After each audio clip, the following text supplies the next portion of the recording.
जैसे कि मैंने अपनी रिपोर्ट में भी कहा है, when empires rise and fall, right? तो जब एम्पायर्स राइज होते हैं और जब एम्पायर्स फॉल होते हैं, तब gold how gold actually reacts then, and then to cover up that bubble they start printing a lot of money, they start taking a lot of debt, मतलब कि misery पे मिजरी होती जाती है, and that's how empires actually fail. The similar pattern we saw in the British as well. Are you trying to hint that the empire of US has started falling and the reason could this also be the reason कि जो हम काफी chaos देख रहे हैं? पर ये जो ट्यूलिप मैंने आपने बताया वो हमने अभी तक हमारे दर्शकों के साथ शेयर नहीं किया है, तो थोड़ा ट्यूलिप मीडिया के बारे में बताइए. तो is there a similarity between the rise of tulip and the rise of gold?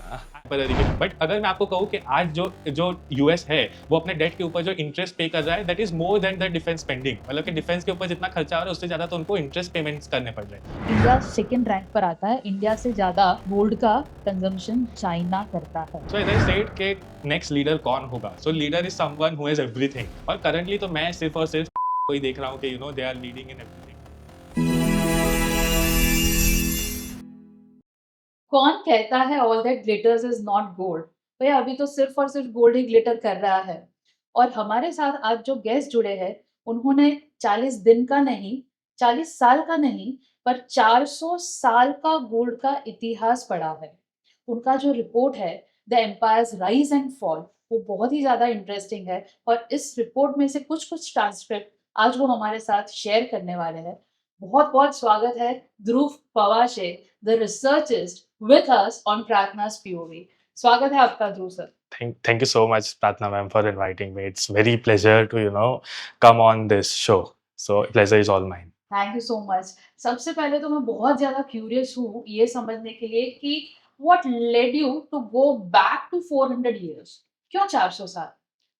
So Pratna ma'am, जब भी लोग गोल्ड को पढ़ते हैं तो they compare the gold with the last 10 years या फिर last 20 years of history, and they say कि whenever gold has rose in last 10 और 20 years, उसके कुछ साल तक वो स्टेगनेंट ही रहा है, कि मतलब there has been a spike for a few years और उसके बाद 5-6 साल तो उसने रिटर्न्स ही नहीं दिया. Then after this rally questions were in everyone's mind कि अब क्या करना है, अब तो गोल्ड का fuel is over, right?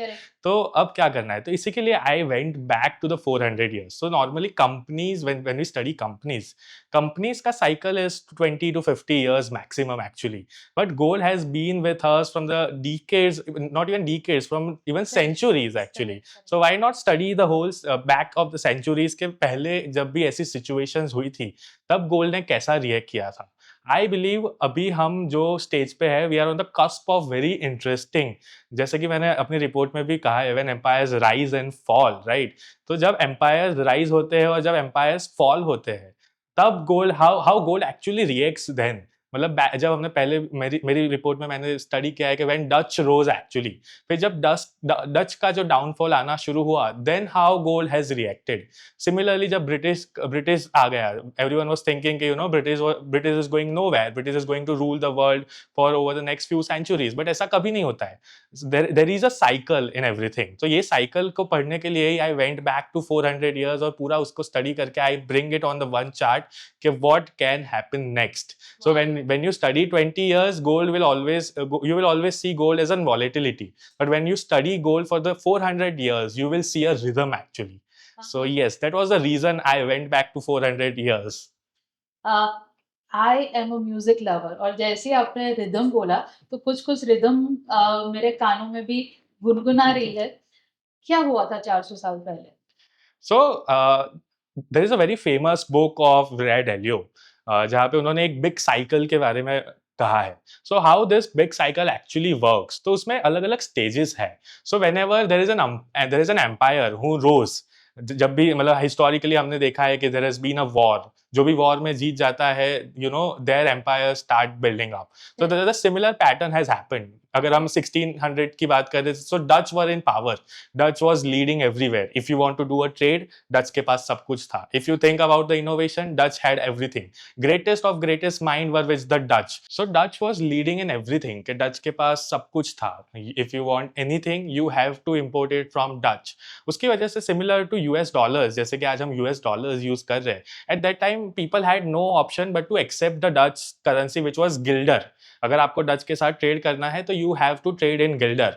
And similar pattern हमने over the years, over the centuries देखा है कि when Dutch was in power, जैसे कि लोगों ने गिल्डर एक्सेप्ट किया, बट सिमिलरली जैसे जैसे कि जैसे जैसे साल गुजरते गए, डच थॉट कि दे हैड एवरीथिंग, कि हमें तो कोई रिप्लेस नहीं कर सकता है। But then came a phase के जहाँ पे Dutch started spending on very unusual things, कि मतलब कि we will also talk about the first ever biggest bubble that happened in the economy, which was tulip mania। हम उसकी भी बात करेंगे। तो जब भी एम्पायर्स के पास बहुत पैसा आ जाता है, so that start spending like crazily. कुछ जगह जहाँ पे हमको नहीं खर्चा करना चाहिए, वहाँ पे भी they start spending, and then it creates a date.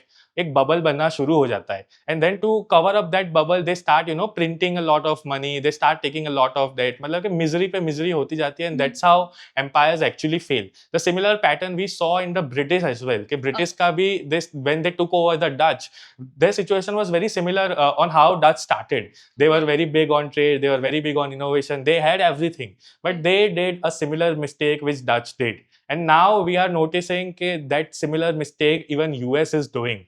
So we saw the rise of US, but we are very close that US empire has started to fall। Okay। So yes। और जब empire का fall start होता है और जो pattern आप बता रहे हो कि जो रिपीट हो रहा है, where in one of the point which you pointed out is that debt उनका बढ़ता है। तो आज हम देख रहे हैं कि जो डेट टू जीडीपी रेशियो है वो यूएस का माइंड बॉगलिंग है। Right। So similar pattern we are able to observe with the US। So are you trying to hint that the empire of US has started falling? And the reason could this also be the reason कि जो हम काफी chaos देख रहे हैं कि uh, मैं chaos इसलिए word use कर रही हूँ ध्रुव, because there is no rationality। आज उठकर यूएस कहता है कि भैया ना ये परसेंटेज टैरिफ हमको लगानी, कल उठकर वो उसको चेंज कर देता है, Right। परसों उठकर वो वापस से और कुछ बोलेगा। तो टैरिफ लगाना is not a problem, but the reason why I am saying chaos is कि कहीं पर ऐसा लग रहा है कि वो खुद ही श्योर नहीं है that what they want from the other country. So Canada पर भी हमने रिसेंटली देखा कि अभी वापस से ट्रम्प साहब बोल रहे हैं कि चलो अब और 10% हमको लगाना है। सो सो इसको केओस कह सकते हैं ना, राइट, एब्सोल्युटली है हम ना? इसको केओस कह सकते तो हैं। ये केओस जो है वो हर बार हमें हिस्ट्री में भी दिखा है। हर बार ये ऐसे ही आई थिंक ऐसे ही एम्पायर्स फॉल होते हैं, when their mistakes get started piling up. उनकी मिस्टेक्स और ना और बढ़ती जाती है, फिर वो अपनी और मिस्टेक्स को कवर अप करने के लिए और मिस्टेक्स करेंगे। दे स्टार्ट एक्चुअली फंबलिंग कि अब करना क्या है। They also don't have an clarity. No one wants कि their empire should fall, right? Even we saw that Nixon जब एग्रीमेंट आया था, ब्रिटन वुड्स एग्रीमेंट जब आया था, व्हेन निक्सन सेड कि we are delinking our currency from the gold. So that was an attempt to कि हमको fall नहीं होना है। US don't want to fall, but I don't think कि अब उनके पास there is any option. So they are still struggling with finding an option कि अब हमें क्या करना चाहिए और कैसे करना चाहिए। So that's why we are seeing a lot of unclarity in the US mind कि उनको क्या करना है, कैसे करना है। And even the whole world has realised कि now US don't have any option. The power that US had back 20 30 40 50 years is no more long, is no more long। तो अब वही क्वेश्चन सबके माइंड में है कि यूएस क्या करेगा, यूएस के माइंड में भी है वो क्या करेंगे। So this is why we are seeing lots of trouble and lots of chaos which you mentioned. So yes. Correct. आपने अभी जो ब्रेक्सिट वुड एग्रीमेंट का बात किया, तो do we try to cover that in one of our episodes. जो हमने doctor Hitesh Bhatia sir के साथ किया था उसमें उन्होंने बहुत ही अच्छे से ब्रिटेन वुड एग्रीमेंट के बारे में बताया था। सो अगर आपको ब्रिटेन वुड एग्रीमेंट क्या है वो ज़्यादा जानना है तो यहाँ पर हम एपिसोड का लिंक शेयर कर, you should definitely go and visit that, so that अभी हम जो बात करेंगे यहाँ से आगे वो आपको ज़्यादा अच्छे से समझ में आ पाएगी। तो यस, ब्रिटेन वुड की तो बात हमने की है, पर ये जो ट्यूलिप मैनिया आपने बताया वो हमने अभी तक हमारे दर्शकों के साथ शेयर नहीं किया है।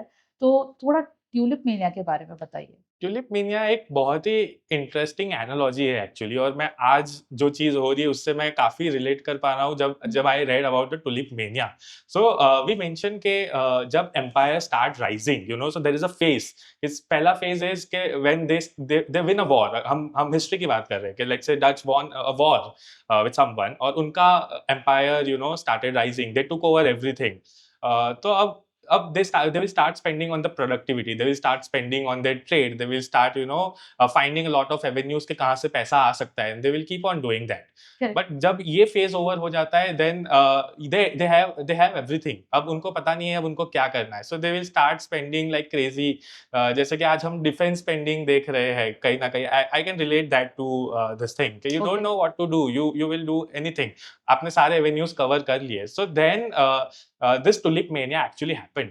Tulip is nothing but a flower actually, बहुत ही एक रेयर फ्लावर था। अब उस टाइम पे so when this phase come actually there is a lot of inequality which happens कि पुअरर्स गेट मोर पुअर और जो रिचर है दे गेट हाँ, मोर रिचर्स, राइट? ओके। सो जो हम आज भी पैटर्न देख रहे हैं हाँ, करंटली यूएस। पोलराइज़ेशन बढ़ता जा रहा राइट, एक्चुअली आज भी अगर हम यूएस में देखें तो 50% of the population has only 2% of the US wealth.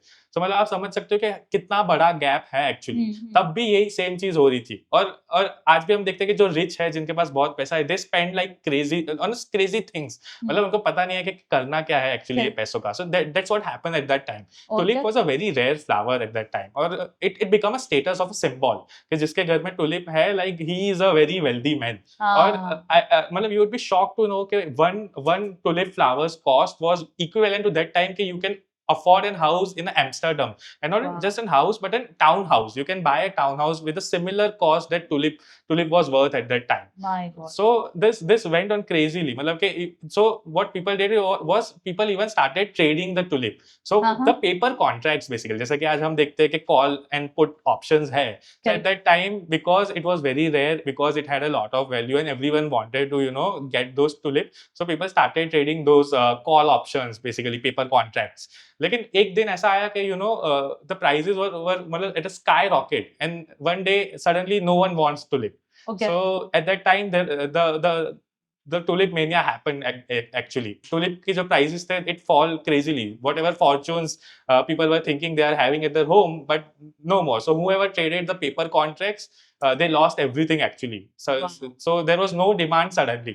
So currently I am seeing a similar pattern everywhere. मतलब कि you can see many fractures in the different economies. Even if we talk about the US economy, as we mentioned, कि there is a lot of debt. There is a 125% debt on their GDP, but still their markets are doing well. I don't know या what is driving the demand. Who wants the market? Even if like अगर आप कोई चीज देख रहे हो जिसकी आपको वैल्यू पता ही नहीं है, लेकिन still that value is keep on rising. So I think it is a bubble. So recently I was talking with one of the fund managers, तो वो भी यही चीज़ बता रहे थे कि प्रार्थना last year has been so depressive कि हर रोज़ सुबह आप उठते हो और आप यही आशा के साथ उठते हो कि ना आज तो मार्केट में कुछ बड़ा बड़ा। होने वाला है। अ, पर मार्केट वैसे का वैसे ही रहता है। ठीक है, हमने कुछ डाउनसाइड ज़्यादा नहीं देखी, but at the same time हमने अपसाइड भी नहीं देखी। जबकि सारे न्यूज़ जो है वो यही चीज़ इंडिकेट कर रहा है। रिसेंटली भी आईएमएफ ने बोला कि उन्होंने इंडिया के लिए जो व्यू न्यूट्रल था वहाँ से पॉजिटिव किया। Right. सो अगर इंडिया की ग्रोथ स्टोरी के बारे में बात करते हैं तो everyone is bullish about the same. पर मार्केट कुछ और बिहेव कर रहा है। एट द सेम टाइम ये चीज़ हो रही है, मतलब ये ऐसी बात है कि आपके क्लास का जो टॉपर है, वो परफ़ॉर्म नहीं कर Right. रहा है, पर जो एवरेज या अंडर एवरेज स्टूडेंट है, वो हर रोज़ सुबह या हर एक टेस्ट में कुछ कमाल करके दिखा रहा है और टीचर्स आर वंडरिंग कि भैया इसको इतने मार्क्स कैसे आ गए?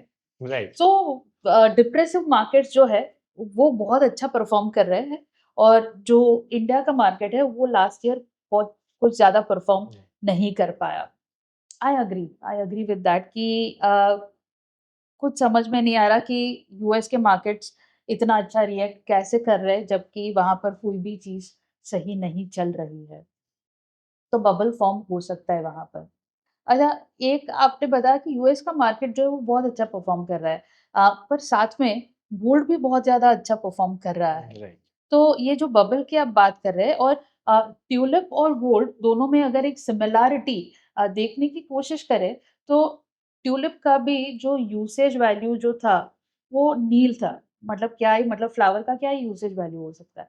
अगर हम गोल्ड की भी बात करते हैं, तो from utility perspective gold does not have a value. Value right. बाकी बहुत सारी वैल्यूज़ हैं जो हम करेंगे डिस्कस, पर यूटिलिटी पॉइंट ऑफ व्यू से कुछ वैल्यू गोल्ड का नहीं होता। Just the way you said tulip का भी नहीं था। तो is there a similarity between the rise of tulip and the rise of gold?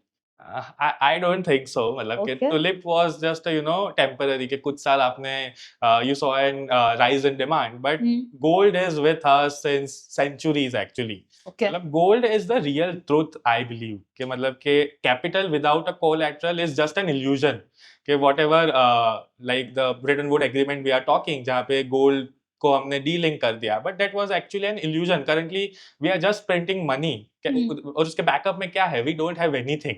And whenever this happens, people come back to the real truth, real value. And what is the real value? Hmm, That is a gold. Everyone accepts gold. मतलब कि tulip was just the Dutch illusion. कि, okay. कि this is a value, this is a symbol of wealth.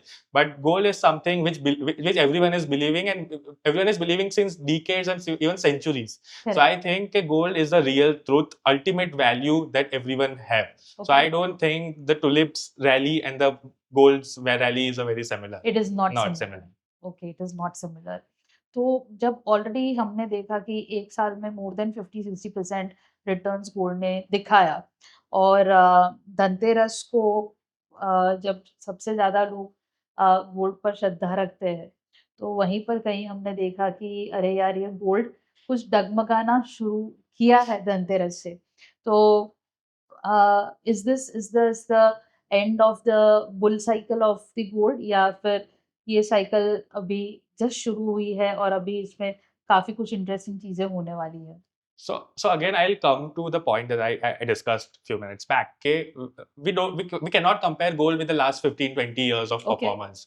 मतलब we will have to see a long history. We will have to see that rhythm actually. हाँ, तब हमको पता चलेगा कि हम कौन से फेज में है. गोल्ड ठीक का है, फेज is not 5, 10, 15 years का फेज. ओके, गोल्ड का phase is like centuries. So this is where things get interesting, right? कि मतलब कि अभी जो फेज आना शुरू हुआ है, हुँ, गोल्ड गोल्ड को क्या फ्यूल करता है? That is just a confidence. और अभी वो कॉन्फिडेंस हमारा जो इंस्टीट्यूशंस पे था, जो सिस्टम पे था, जो कंट्रीज का कॉन्फिडेंस यूएस के ऊपर था, what ever happened in the last few years वहां से कहीं ना कहीं कॉन्फिडेंस निकलना शुरू हो गया है. And we correct, have saw that. तो वो कॉन्फिडेंस कहाँ आ रहा है? तो वो कॉन्फिडेंस जो रियल वैल्यू थी द गोल्ड, वहां पे वो कॉन्फिडेंस रिस्टोर होना शुरू हो गया है. और I think this is just the starting कि अभी तो हम बहुत ही स्टार्टिंग वाले फेज में है. अगर आज से 5-6 साल पहले मैं ये चीज किसी को बोलता US dollars can be get replace with something else तो कोई बिलीव नहीं करता. But today everyone is seeing. आज हमारे पास काफी सारे रीजंस हैं. We spoke about the debt levels कि मतलब कि एक बहुत ही इंटरेस्टिंग चीज मैं आपके साथ शेयर करूंगा कि आपको भी पता है कि यूएस कितना सारा डिफेंस के ऊपर स्पेंड करता है, डिफेंस जी, मैन्युफैक्चरिंग के ऊपर they are spending massive. But अगर मैं आपको कहूँ कि आज जो जो यूएस है वो अपने डेट के ऊपर जो इंटरेस्ट पे कर रहा है that is more than the defence spending. मतलब कि हुँ, डिफेंस के ऊपर जितना खर्चा हो रहा है उससे ज्यादा तो उनको इंटरेस्ट पेमेंट्स करने पड़ रहे हैं. एब्सोल्यूटली, सो और ये रोज ना रोज बढ़ रहा है. मतलब एक they are paying 1 trillion on every 100 days. तो मतलब कि ये बबल कहीं ना कहीं क्रिएट होना शुरू हो गया है. और हुँ, अब वो लोग क्या करेंगे? तो they will start printing a lot of money and that is not the the solution, solution, right? So I think the situation is going to get more worse from here. मतलब कि अभी मुझे नहीं लग रहा है कि सिचुएशन यहाँ से कुछ बढ़ने वाली है. और इसको सपोर्टिंग में हम देख रहे हैं कि जो दूसरे सेंट्रल बैंक्स है they also started buying gold. मतलब कि they already sensed something, right? कि मतलब उनको करेक्ट, ऑलरेडी कुछ ना कुछ पता चल गया है. Why this no confidence in dollar? जब सालों से we are trading in dollar, we are holding the our forex reserve in dollar, तो अब क्यों हम गोल्ड लेना शुरू कर रहे हैं? So correct, there is something actually which is happening and which everyone knows that this is happening. So I think the rally which we saw in the last few years was just a beginning phase. और okay, this is going to continue. सब लोग कहीं ना कहीं अपने reserves dilute कर रहे हैं. We saw कि what happened in 2023 when Russia got into the war with Ukraine. उनका करेक्ट, सारा forex reserve which was in US dollar they got froze.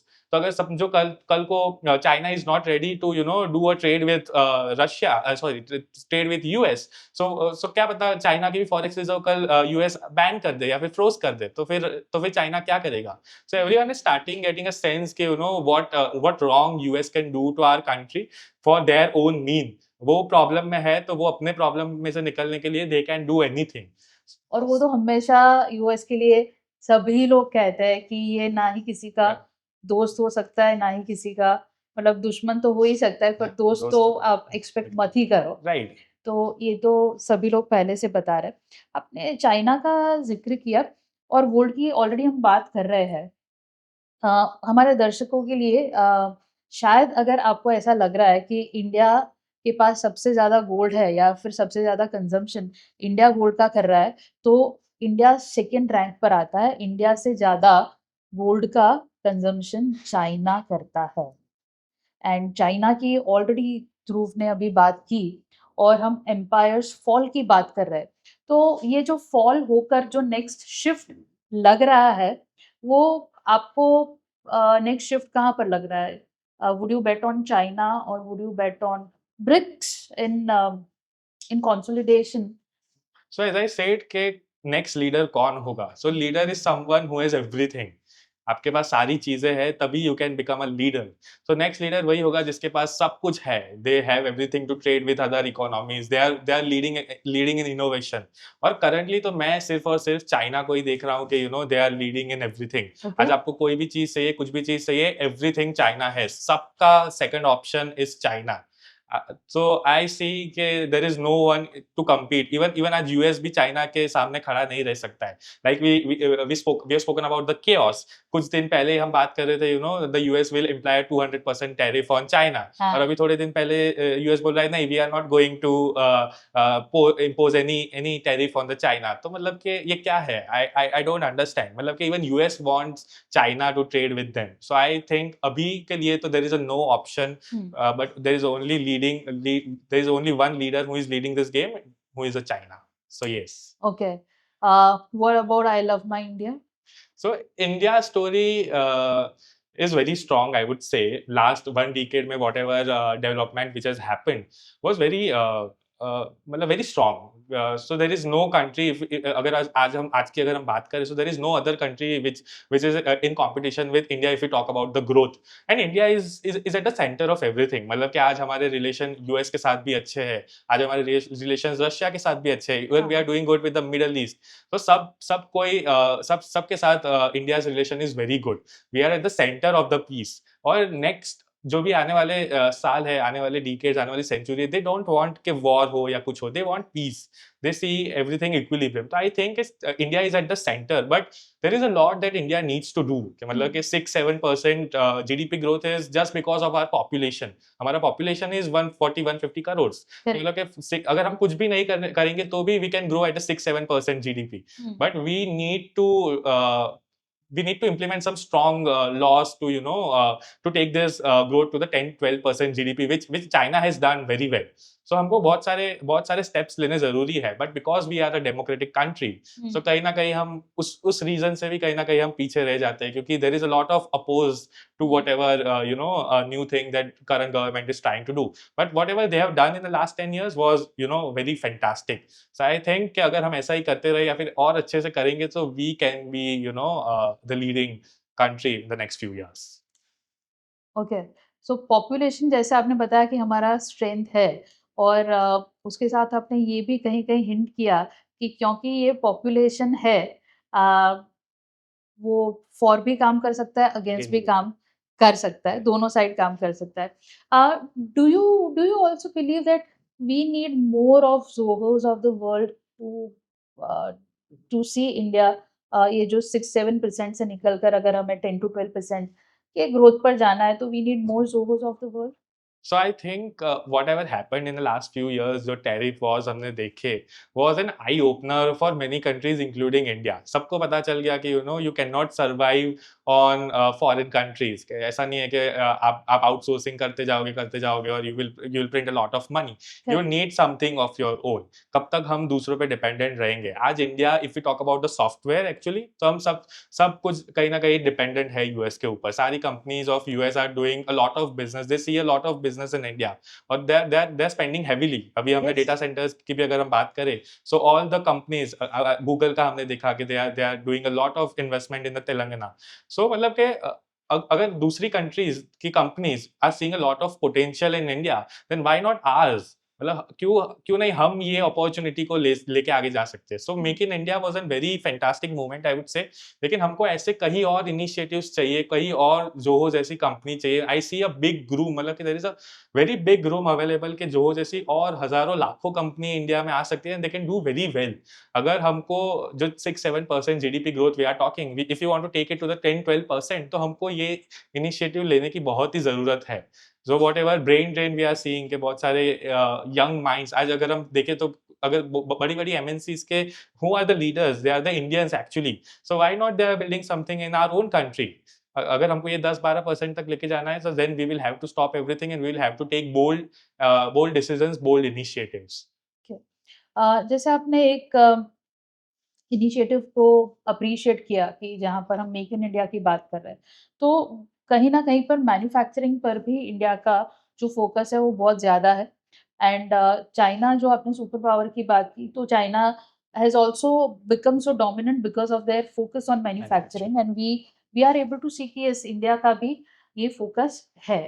अब मैन्युफैक्चरिंग की बात कर रहे हैं और मॉडर्न एरा की मैन्युफैक्चरिंग की अगर बात कर रहे हैं, तो वहाँ पर हम बहुत सारी जगह पर सिल्वर की यूटिलिटी या सिल्वर की वैल्यू देख पा रहे हैं। Right. तो सिल्वर के लिए आपका क्या व्यू है? क्योंकि जैसे गोल्ड में हमने बहुत बड़ा रैली देखा, तो सिल्वर भी कहीं पीछे छूटा हुआ नहीं है। वो भी इतना ही अभी कम्पीट कर रहा है गोल्ड से। तो सिल्वर के लिए आपका क्या पॉइंट ऑफ व्यू है? So silver, तो I believe is a metal of new age. कि आजकल जो भी नई टेक्नोलॉजी यू आर सीइंग